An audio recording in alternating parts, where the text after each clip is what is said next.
folks. Welcome to Riffs with Mark. I'm Mark Cruz. Those of you who have been following along in the course might have noticed that I moved again. My wife and I moved right after last week's lesson back to the old place, and we'll be here for quite a while. So this is the last scheduled lesson of the 8-week course, but we're actually going to continue the course with at least for next week, maybe longer. We'll need to talk and everything, but what we're going to do is we're going to take a look at continuing the course into riffs over chord progressions. Last week we did a lesson on riffs over the 12-bar blues, soloing over the 12-bar blues. That's a great chord progression. It's probably my favorite chord progression. Honestly, I love the 12-bar blues, but there are a lot of other chord progressions. And so what we'll look at in future lessons with Riffs with Mark, I'll still give you riffs like we've been doing, like several riffs every week, but they'll be a little bit more tailored over a certain chord progression every week. For example, one of my favorite chord progressions, and maybe it's just because I grew up on 90s pop punk, is 1, 5, 6, 4. You've heard Green Day use that chord progression. You've heard many artists use that chord progression. That's the Journey chord progression. She's just a small town girl. That one. Don't Stop Believing. 1, 5, 6, 4. Like, what are good riffs to solo over that, over the changes? You know, if I were to take that chord progression, you listen to it, and I were to, you know, play riffs over it, if I go, and then maybe,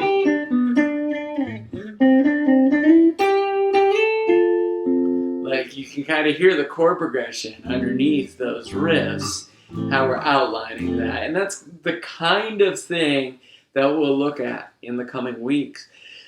But this week is going to be devoted to, we can call it a review, but it's going to be new riffs anyway. We called it just riffs in the description. And really, we're going to take a look at each of the main scale concepts, arpeggio concepts, that we've looked at so far in the course, and see where we want to go with that. Teach you some new riffs, kind of review them a little bit, and just kind of talk about where to go from here and everything with your soloing. So the very first concept that we talked about in this entire course, and I'm going to mention real quick, because I'll probably mention a few times throughout, ask questions. Please ask questions. Chris is emceeing today, and he is an absolute saint, because I got on here pretty late because I couldn't get my printer to work, but I've got the tabs in front of me and everything. But Chris Smith is emceeing the lesson today, and please ask him questions on Facebook, on Jamplay. He'll get those questions to me. If you don't understand, don't worry about it. Just ask the question, and I'll answer it to the best of my ability. So the very first concept that we looked at in this Riffs with Mark course was using the major pentatonic scale for improvisation. And that's the one where position 5 is my favorite. And it's the major pentatonic scale or the major blues scale. They're not technically the same thing, but we're kind of looking at them the same way. The major blues scale just happens to have that flat 3 in it. There's the root note, there's the flat 3, the blue note. So we kind of use those terms interchangeably for this course, major pentatonic or major blues scale. That was position 5 that I was just playing, probably the most common position of it. Position 1 being here, I'm in C major. And then you can keep going up the neck and everything. But if we take a look at figure 1.1, that's going to be our first riff for today. And I'll go ahead and play it for you.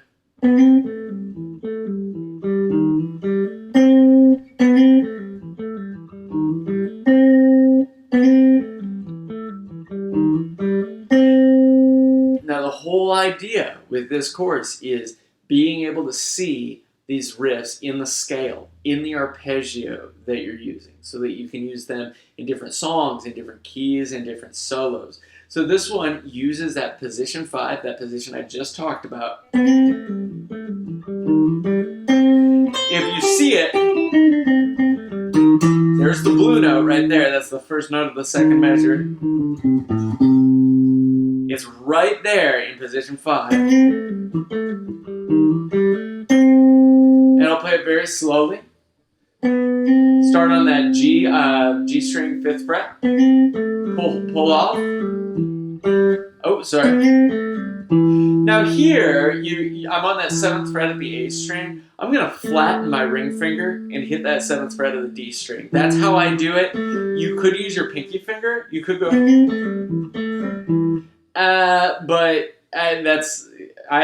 it's a great practice to use the pinky finger anytime you can. It's a really great idea. I tend to flatten my ring finger in that situation. And the picking gets a little weird. I actually hadn't really thought about it until just now, and how it feels a little funny. And I think what it is, yeah, I'm hitting that 7th fret of the D string with a downstroke. I don't know why that feels weird though. That seems like exactly what you want to do. But anyway, there's the riff. Go ahead and take a look at figure 1.2. What I'm doing there is we just moved that same exact riff to the key of A.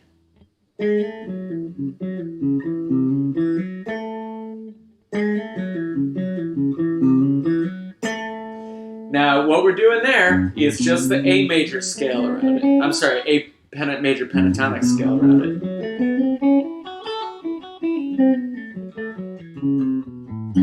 So make sure you see that. And it's the same exact shape there.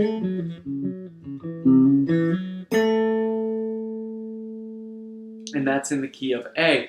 Now I have on there in the tabs, can you transpose this to other keys? What can you do? Always remember that with a major pentatonic scale in position 5, your root note, I'm in A here, so that's my root note right there when I'm playing with my pinky.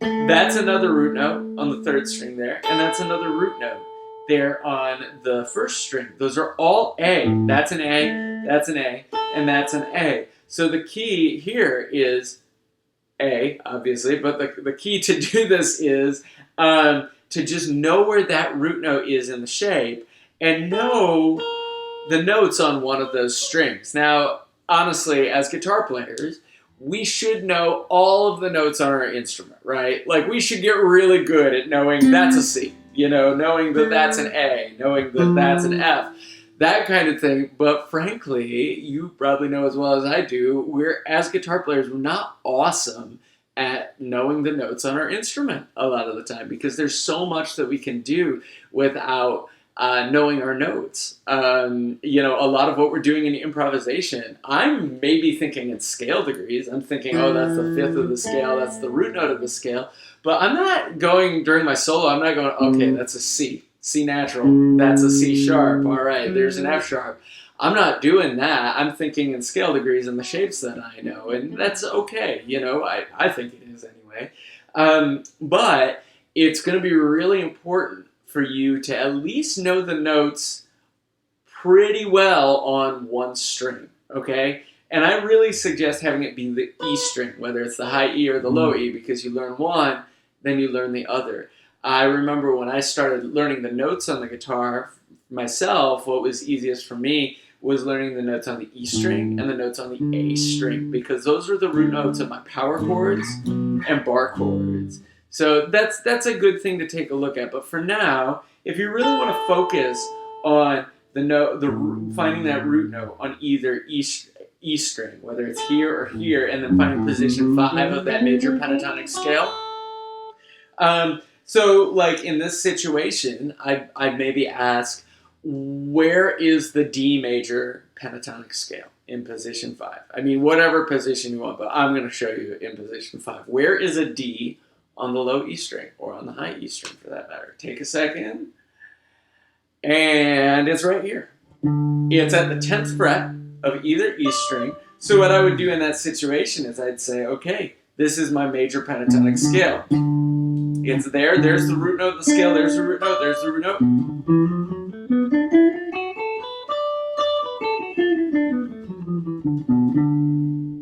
Okay.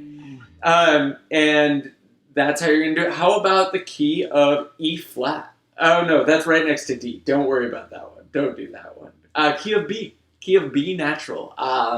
The B major pentatonic or B major blues scale. So where is that? Well, there's an A here on the low E. So I'd say B is right there. A sharp or B flat, B. So then we make the scale based around that. So hopefully that makes sense. We'll go ahead and take that same riff. Now remember we initially played this riff. We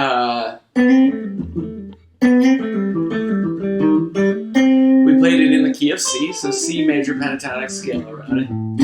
Now I'm going to take that riff in 3.1 and I'm going to bring it up an octave. Now in order to do that, well, we could kind of do it in position 5. We do have a C up an octave, but the articulation is going to be off a little bit because we want to be able to do the hammer-ons and pull-offs. We can't really do it with hammer-ons and pull-offs that way, so I brought it up here all the way to position 3 in figure 1.3.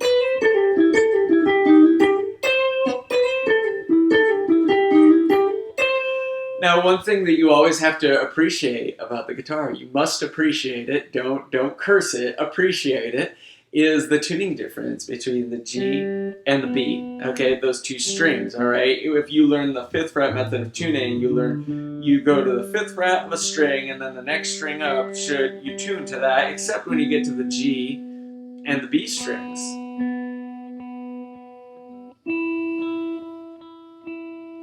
And Chris, it looks like it just got cloudy outside because it looks like my my lighting just changed a bit. So let me know that that's okay if you don't mind. Sorry about that. But you learn that 5th fret method, but then when you get to the B string, it's different, and that's why we get things like this in figure 1.3, where down here the riff went, and up here we have that offset where the shape doesn't look the same. It's kind of weird. You would even get it if you went here, and I'm going to just try to do this by ear. I didn't tab it out.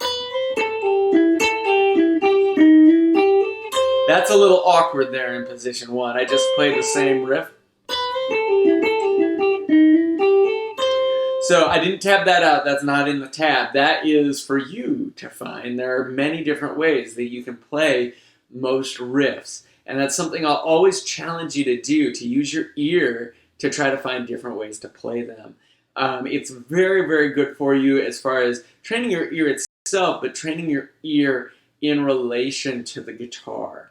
And really turning the guitar into sort of an extension of your hands that way. I had a roommate in college. He was also in the music program at Bowling Green. His name is Andrew Marinowski. If you ever meet him, give him a hard time. He has the best ear of anybody I have ever met before. He was one of those guitarists, is one of those guitarists that can hear anything.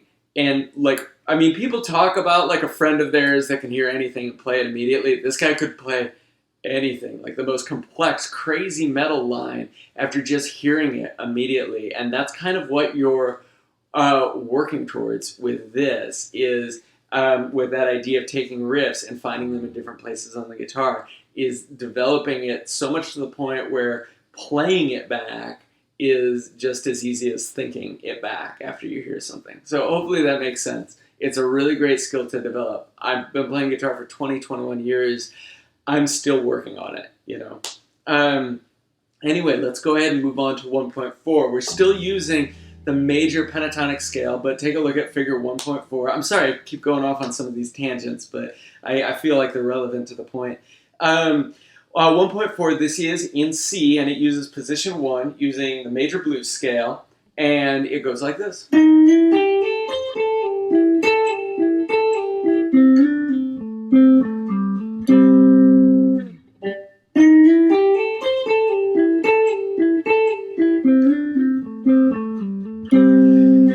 And I wrote this riff out. I felt like it was important because it was something I sort of skipped when we talked about the major pentatonic scale and a technique. I didn't do anything like this, but if you look at the first, not the very first notes, but right after that, where we slide in here, and at this point, so we're going,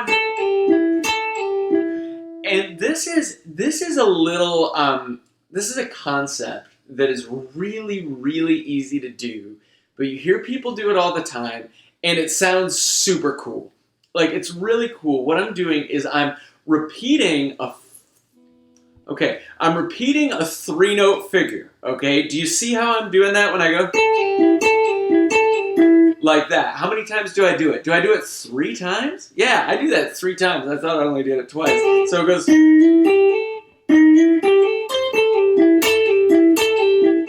So, and I'm repeating a 3-note figure, but if you look at the actual notation there, it's not triplets. It's not like I'm going to...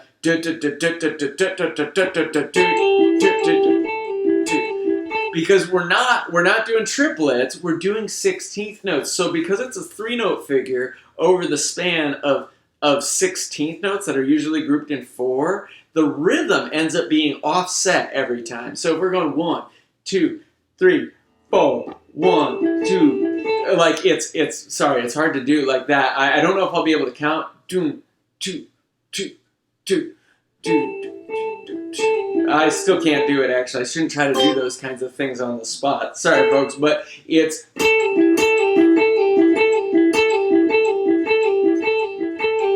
Like, I'm playing it, and it might sound like groups of 3 to you, but we're playing it over 4.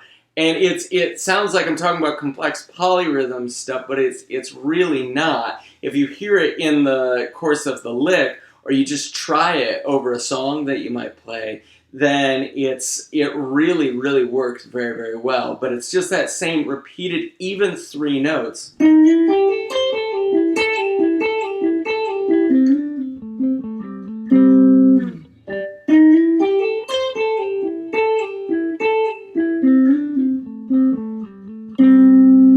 And of course, I like, we end up shifting up to position 2 there.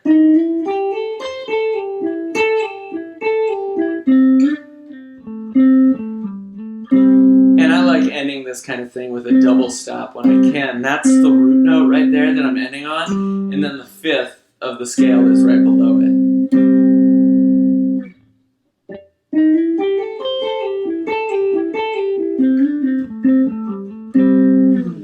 And again, feel free to ask any questions. Ask Chris if you have those, and he'll get those to me. And I wrote out an extension of this riff. And it's more of just an alternate there. And it's just these kinds of alternate endings that we've put into riffs. These are to show you that, like, learning these riffs is great. Learning them from me is great. I don't care what you use them for. You can, you can use them in your own solos. You can record them, whatever. I don't care. But it's going to be a lot more fun when you see the scale around them and you learn to make them into your own. So if we do that same kind of thing, this is just taking that same riff and giving it an alternate kind of ending.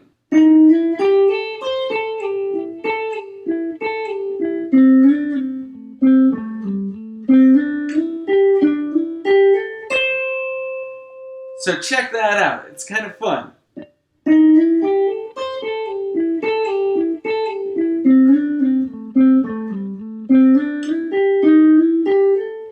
And it brought us all the way up to position 3, actually. We ended up having 2 shifts in there.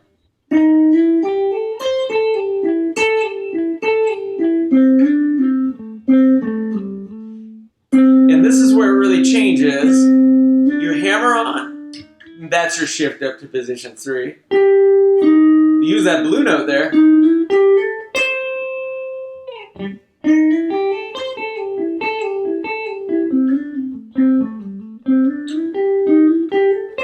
If possible, I might have added an extra note in there or 2.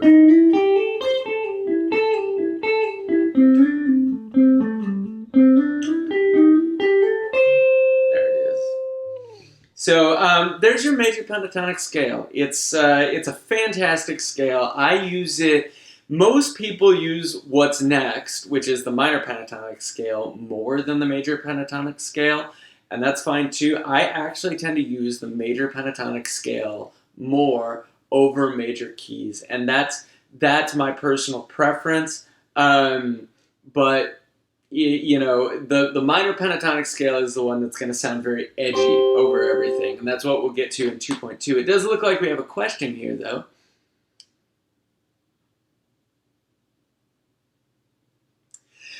Oh, that's a good question. The question is, can I talk about how different articulations, like slides, slurs, or bends, can alter how you approach a riff? Yes, I can talk about that. They alter the way I approach a riff by adding a lot of fun and flavor.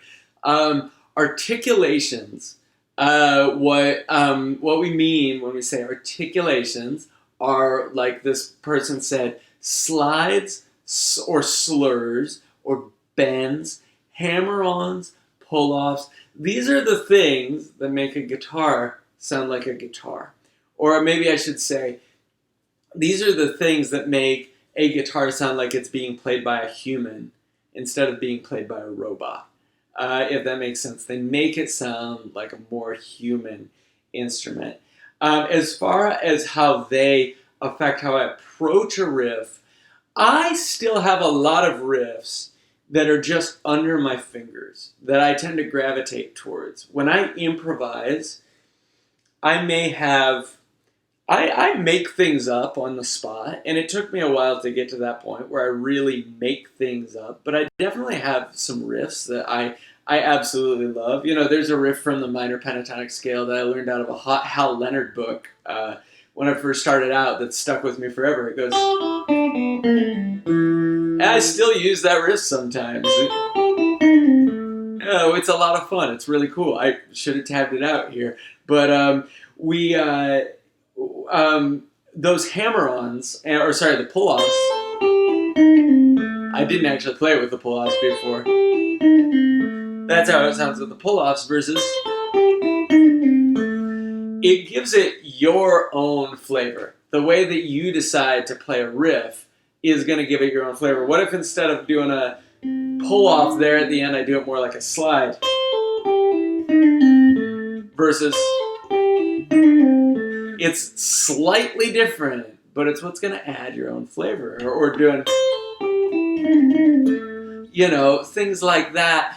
I find I'm not a super fast picker. That is definitely a thing for me. And if you've seen any of the stuff that I do as my performing career with the double neck guitar, you'll notice I finger tap everything. It's all a lot of tapping in alternate tunings. It's very, very different from what we're doing here.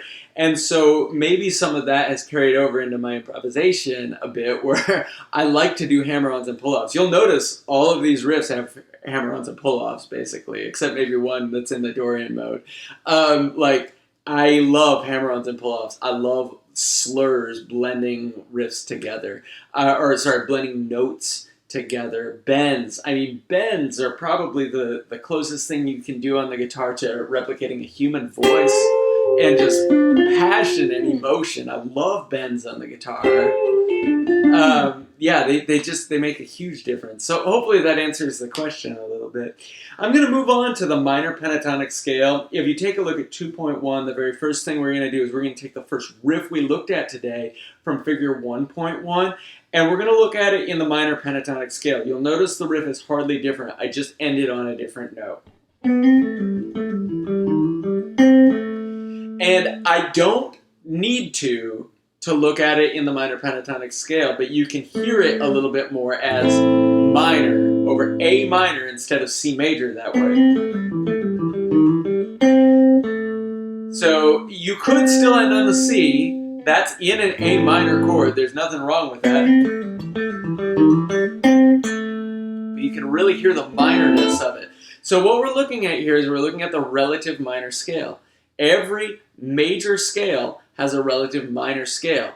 every major pentatonic or blues scale has a relative minor pentatonic or blues scale. This was C major when we looked at the root note here and here. Well, now the root note in this shape is here, here, and here. So that's why this is now an A minor pentatonic scale. It's just in the way that we're looking at it. That's all. It's very, very simple. You know, A major, the parallel major to A minor, is there, where A minor is here. And as far as finding that root note, finding an A minor pentatonic scale, find D minor pentatonic. So the way that starts is you find a D on the low E string. Now, I think we used D major as an example before, so you already know where that is. But the 10th fret of either E string. Now, instead of going like this and playing it with your pinky and playing D major, you're going to play D minor like that. So let's play this riff in D minor. That was 2.1, but moved to D minor. This is actually, I guess I did that in 2.2. What we did was we moved that riff to C minor. So there's a C. There's the position 1 of the minor pentatonic scale around it. Now let's move on to 2.3 here.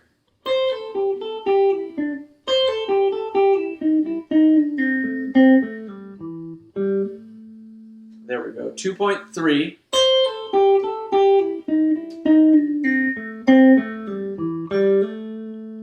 It's actually not that different from that Hal Leonard riff I told you about earlier. Might have been slightly influenced by that. But this is a doubling back pattern. And this is something that I like to do more. I don't know about more on the way down than on the way up. But this is something pentatonic scales are very, very useful for. It can sound really cool. It can really draw out your riff.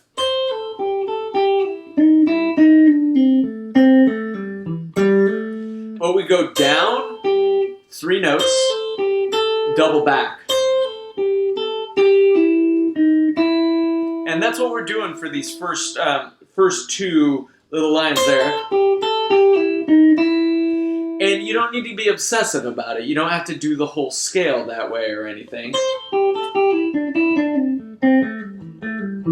You know, you can start a riff that way, and that's what's going to make it musical. Don't just play patterns or anything like that, but work the patterns into your riffs. Use your ear. Play from here, you know. And notice, I don't do this very often. I intentionally did it when I wrote the riff. But we're going to the blue note there on the 8th fret of the G string. And that creates, you're not seeing it on the same string, but it creates a half step there. That's what you're doing. Only you're not playing it there, you're playing it here. Sounds a little weird, but I like it. You'll hear more often, I think you'd hear people go to the 7th fret there. And then go to the blue note. But either one is fine. Make it your own. You know, that's what this is all about. Do what you like to do. And this is 2.4. This is a continuation of that riff. If we go...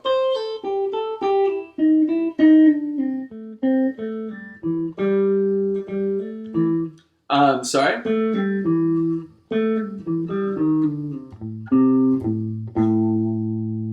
Sorry, I flubbed that a little bit.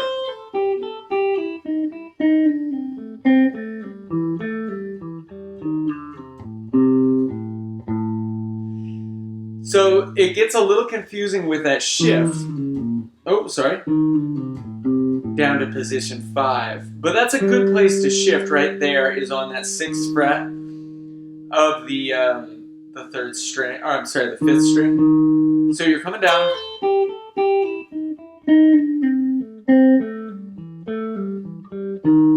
And right there, instead of playing that note there, play that there and shift your hand. And of course, position 5 of the minor pentatonic scale is this. Right there.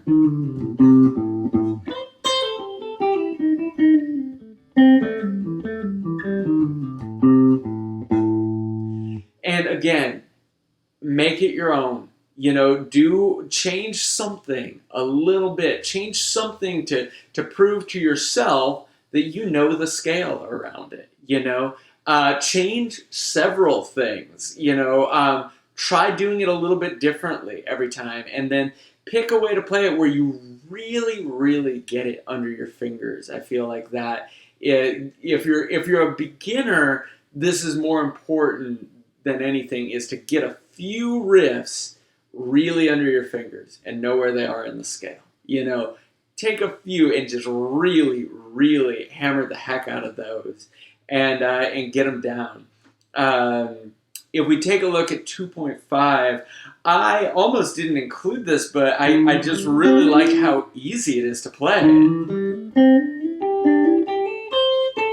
After saying that, I was really glad I didn't mess it up just now. But I'm not a fast guitar player, and I mean that falls under my fingers very, very easily. And I've got that in the key of A minor. And with ending like that on the A there, on the B string, 10th fret of the B string, it really sounds like A minor, right? But what if we didn't go to that note? What if we just ended on that C, that 8th fret of the high E? Oh man, that sounds like C major, right? That sounds like the relative major. So you see how the major pentatonic scale and its relative minor pentatonic scale really are the same thing. It's the same scale, same group of notes. We just assign a different root note to what our ear comes back to. If I go and I play an A minor chord, that's going to sound like A minor. If I go like that and I play a C major chord, it's going to sound like C major. And that ending note, that's not a hard and fast rule. That's something I really want to have you watch out for, is just because I'm bringing it back to an A there for A minor doesn't mean that you have to. In fact, in some genres like jazz, for example, they'll really discourage you from ending on the root note. They think it's square or something. There's a bit of snobbery in some genres. It happens. I think it's fine if you end on the root note, but probably not for every riff. It can be really, really cool to end on a different note of the scale. So just going like this. Like you're in C major, but let's say it's over A minor. Let's see if I can... Sounds cool. You know, there you're on the third of the chord, and that sounds really nice. I like that. I like that. So that's with the idea of seeing that riff in either A minor or C major. Certainly don't get hung up on the two different kinds of scales, whether major pentatonic or minor pentatonic. They're all the same shapes. It's a matter of where you play them, where you see the root notes. So onward. Oh, I guess we still have one more riff in minor. It's the same riff. Yeah, and the reason we did this, I mean, obviously it's nice to be able to play the riffs in different places. So that's what we did. But what we were able to do, the reason I put this in here is to show you that in different places on the guitar, in different positions, you're going to have different options, okay? When you're down here and you go like this, well, you don't have as much high end to work with. You maxed out your high end, right? You didn't go up here, but you got to the highest string, you know? But you didn't go as low as you can go. You can go all the way down here, basically. If we were to go something like that and extend the riff on the lower part of it. But what we do here in figure 2.6 is we have more to work with on the upper end of it. So we extend it. We go.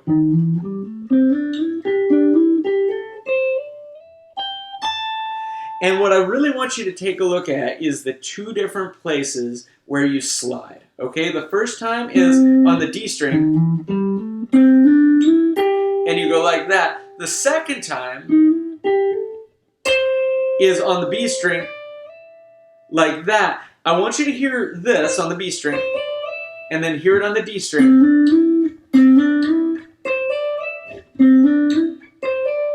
Notice that it sounds the same, but one is an octave higher. Yeah, it's the same exact little 3 notes. It's the same exact slide that we're doing. We're just doing it an octave up in the scale. So try to be conscious of things like that. I'll play the riff again. I'll play it slowly.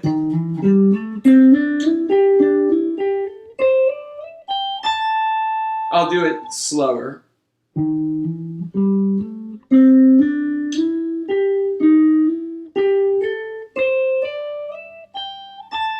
Sorry, I threw a blue note in there. I hope you'll forgive me. But there are a lot of places like that in the scale. One of my favorite 3 spots to be in the major or minor pentatonic scale. Let's talk in minor because we're here. Let's say we're in A minor. A minor, coming down to position 5. Coming up to position 1. Coming up to position 2, like that. What you have here is you have this little box shape. People talk about this box shape all the time. You might have heard somebody else mention it. But you have that same exact box shape right here. If I go, and then you have it again up here.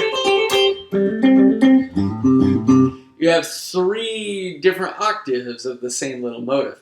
So just be aware of that. That's all I'm asking you to do there is be aware of when you're playing the same thing but playing it in octaves. It can be really nice in a solo if you're coming along and you're going. It can really add some power to repeat yourself but up an octave. And if you're on the spot and you're not necessarily good at gauging that in the scale, you can always go up 12 frets. It's okay. And I mean, people will lose it. You know, when people see you shredding up here on, I feel so weird saying the word shredding, but because I don't shred. I'm not a fast player. When people see you play past the 12th fret of the guitar, oh man, that it gets exciting. You know, it gets exciting. So anyway, oh man, I enjoy doing this course. This is a lot of fun. That was the minor pentatonic scale. Gosh, I gotta step on it if I want to get through all these riffs. We talked about borrowing from 2 modes, okay? And please, again, ask questions if you have questions. Otherwise, I think we are going to go full steam through the lesson and everything. But if you have questions, ask. I'll try not to go off on any tangents with them. But we talked about 2 modes, and it may have seemed a little confusing in the lessons because we didn't actually learn the Mixolydian mode. We borrowed a note from the Mixolydian mode. And I feel pretty strongly about this because the Mixolydian mode itself does not have a blue note. It doesn't have the flat 3rd in it. It has a flat 7, and that's the note that we borrowed from it. And I didn't want us to just do the Mixolydian mode. Maybe we will in a future lesson. But I didn't want to just do the Mixolydian mode because it's easy to make it just sound like you're playing a scale. It's a lovely mode, it's great, but it can really sound like you're playing a scale. So what I wanted to do was take the pentatonic scales, and this is really the way I improvise as well, take the pentatonic scales and base everything off of that, because the pentatonic scales don't really sound that much like scales. They just sound good. Like, those are your good notes. So what we did instead was we took the major pentatonic scale, the major blues scale, and we added a flat 7.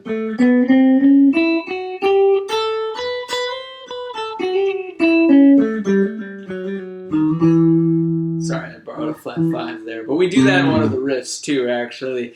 So that's what we're going to do here. If we take a look at 3.1, that is a borrowing from the Mixolydian mode. Let's see about this.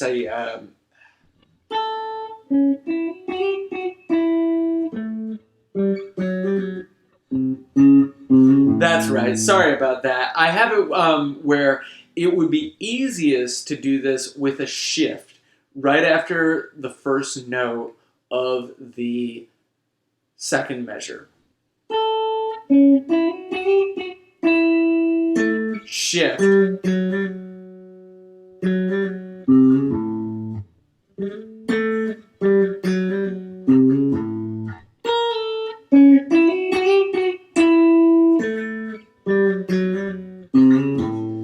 And that was kind of something in between. So we're in position 1 here. And that 8th fret, that's your flat 7 there. Now, here's the root note, the 7th fret, and then I have a shifting. And you kind of come down into position 5 there. But let me show you why I have that shift. Is because if we try to do the whole thing in position 1,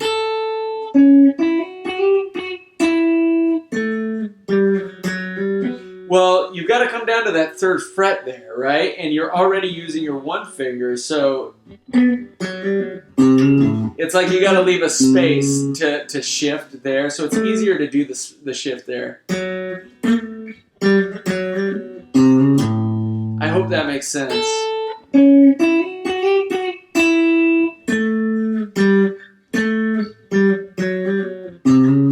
To be completely honest, if I were using this in my own improvisation, I would have a tendency to not do the shift, and I would just leave that space, and I'd end up having a gap between notes, and that's just me, and maybe my own bad habits. I don't think it sounds bad, though. A little bit of space is a good thing, you know. Miles Davis said, play the notes that aren't there. So in 3.2, I have the same riff, but here it's going to be hard to reach that low root note. Now, honestly, in the key of A, we could just play the open A string.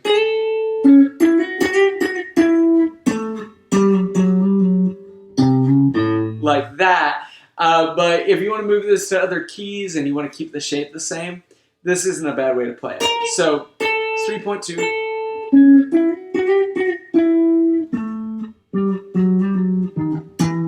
And what I did there, actually, I borrowed the flat 5 from the minor pentatonic scale, okay? Like, the thing about this, you know, we talk about borrowing the flat 7, and I've really tried to emphasize that this scale that I'm using here of the Mixolydian scale, that is this is not the Mixolydian mode, this is the major pentatonic or blues scale with an added flat 7. It's not a real scale. I mean, recognize that all music, all theory, it's great stuff. It's awesome. I mean, learn your theory, but recognize that it's all made up. And when you improvise, you're making stuff up on the spot. And it doesn't matter what you're able to call it. If you're able to recognize what you're doing, that's great, because then you can replicate it, you can improve upon it. But recognize that going outside of the scale is a really okay thing to do. If it sounds good, do it. And that's what we did here, is I used the flat 5 from the minor pentatonic scale. Or you could just say it's a flat 5. You don't necessarily need to say you're borrowing it from anything. I played the flat 5 into the natural 5. So I'll play that again.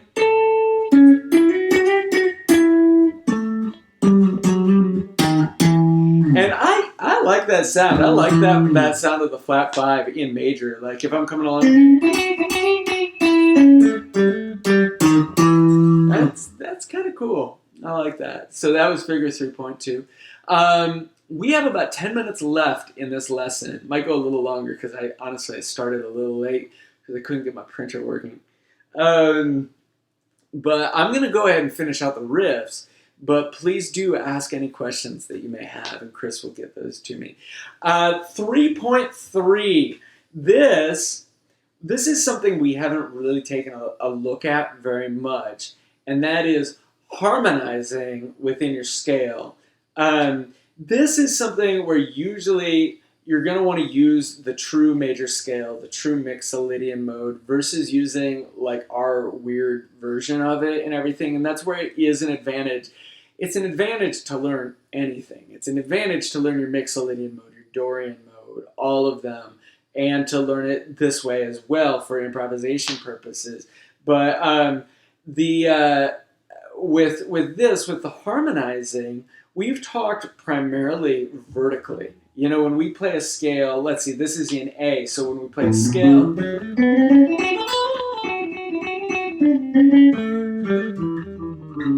we're all, you know, staying within about the span of 3 frets, and we're not making any shifts. I mean, not any big shifts or anything. Maybe a fret here or a fret there. But when we do stuff like this,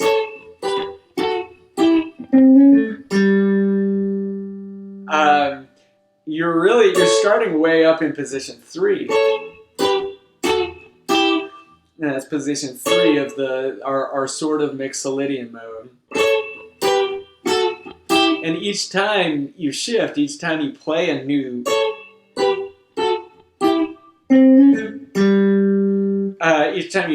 set of notes there that are harmonized, you have to shift positions. So I know that I talk about, you know, making sure you know where you are in the scale. With this kind of thing where it takes your playing and it makes it much more horizontal, things like harmonizing in thirds. If I go up the major scale and I harmonize in thirds,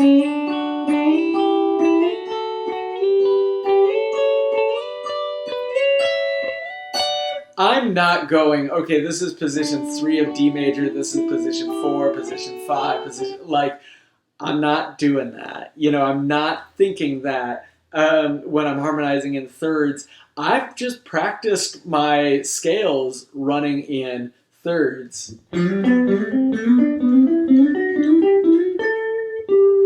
And it's just another way of looking at things. Maybe we'll get to it in a future Riffs with Mark course, but playing horizontally is awesome. Like, it's so much fun, especially this riff in 3.3 uses thirds, and thirds are great, but they can kind of sound a little bit like the Rugrats theme if you were like a 90s kid. How's that go?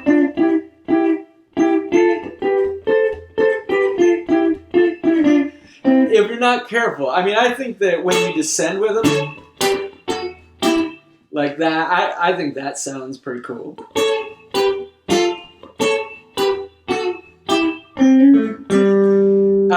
And that's not to say you can't ascend with them. I mean, I think that sounds cool. But what I was going to say is when you get into playing in sixths, I think that's even more fun personally. And that's just the interval of a sixth, major sixth, minor sixth, depending on where it falls in the scale. And with those, I don't know, I mean, I'd never even seen scale diagrams of a horizontal method of going up in harmonies in the scale. I mean, unless you see it like all laid out. If you see it all laid out, but that can look confusing in itself too. But you just kind of have to practice some and really use your ear. But anyway, with 3.3, you start up at the 10th fret and 9th fret. And Chris, go ahead and please ask that question. 10th fret and 9th fret.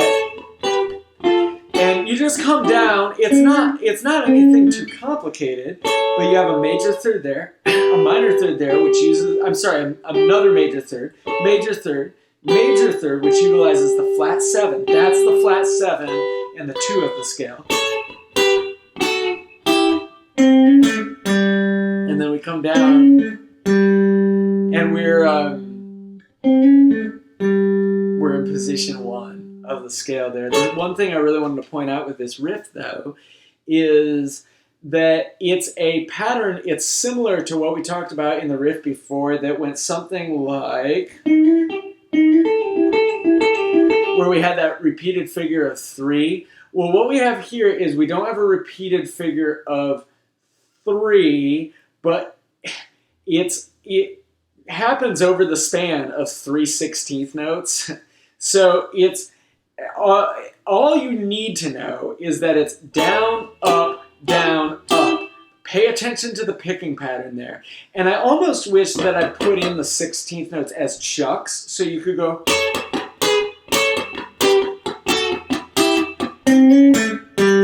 Do you hear how, like, each one, it was the note and then two chucks?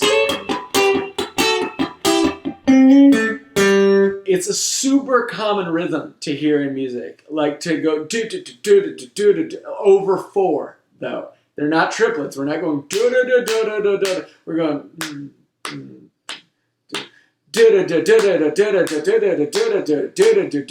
yeah, okay, that's what I couldn't do before. Like if I take these 3 notes, 2, 3, 4.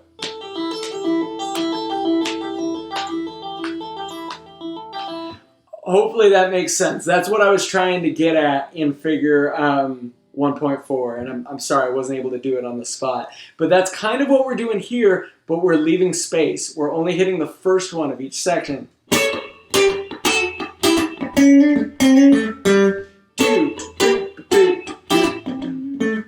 So if I go 2, 3, 4, bop, da, da, bop, da, da, do, boom.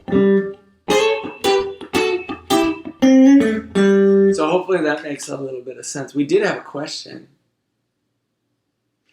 Do I have any tips for developing vibrato?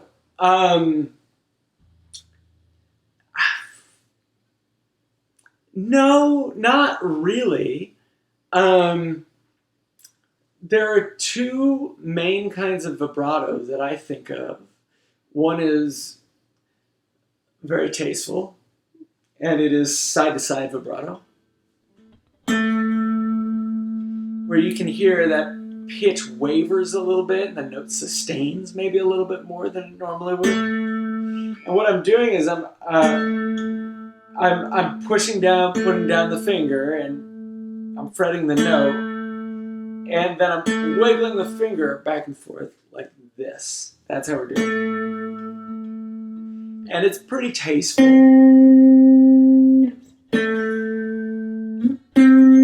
And what's happening, part of the reason it's wavering is not necessarily as much because you're going like this, but it's because you're inadvertently changing the amount of pressure that you're putting on the string.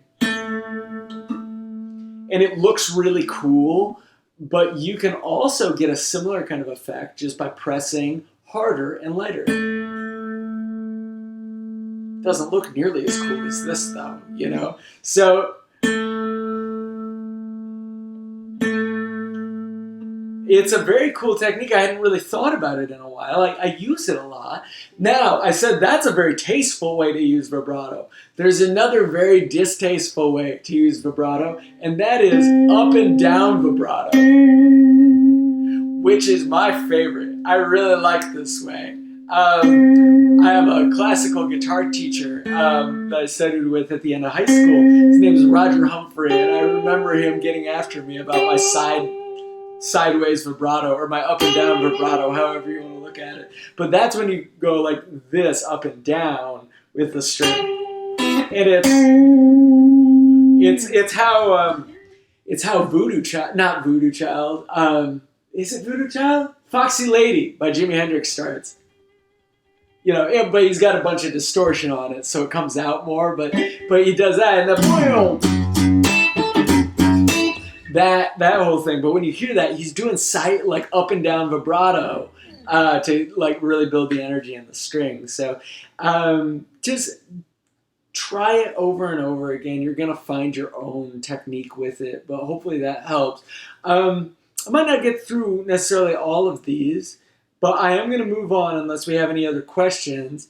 And it sounded like Chris had a question actually, but he was bashful and said we didn't need to answer it. But go ahead and ask that question, Chris. So, so what we have in 4.1 here is we have borrowing from the Dorian mode. I'm going to go through these very quickly. I know we do have to wrap up and everything, but I was the one who was late to the lesson. So, I was freaking out because of the printer.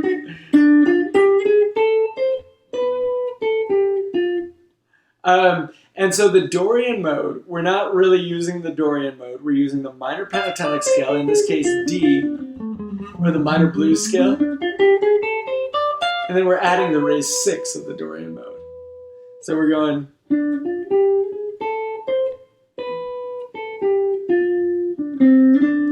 that's 4.1. It's an easy riff, it is, but so I love hearing the blue note and then the raised 6 shortly after, not necessarily in succession, but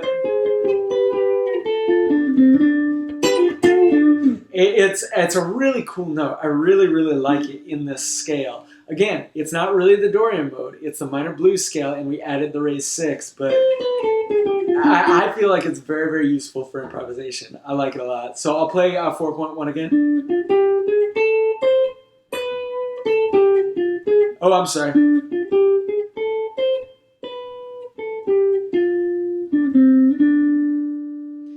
So that's your raised 6 right there. Let's go ahead and move to 4.2 and we'll try to get through these.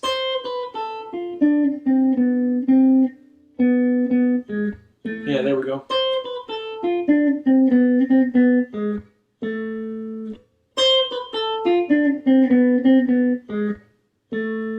So check that out. We start on the flat 7 up here. Now remember, the minor pentatonic scale, and we're in position 4. It looks like this. And there's your raised 6. So we start on the flat 7. Remember, we talked about the flat 7 being added for the Mixolydian mode. Well, the minor pentatonic scale already has a flat 7. It's right here. I'm in D minor. We go flat 7 down to the raised 6. And then we go raised 6 to the flat 7. And I wrote on here, this is kind of your homework for 4.2. Where else can you play it? Can you play it in another position on the guitar? Can I? So that would be another place you can play it, but I'll let you kind of figure that out and everything. Guys, we're going to go ahead and call it. We might save those dominant 7 arpeggios for a future lesson, but please join me next week where I'll have a new backing track for you, and we're going to talk about riffs over different chord progressions. I haven't decided what next week's chord progression will be, but that's what we'll look at. We'll look at a different chord progression for each week and different riffs that we can play over them. But y'all take care.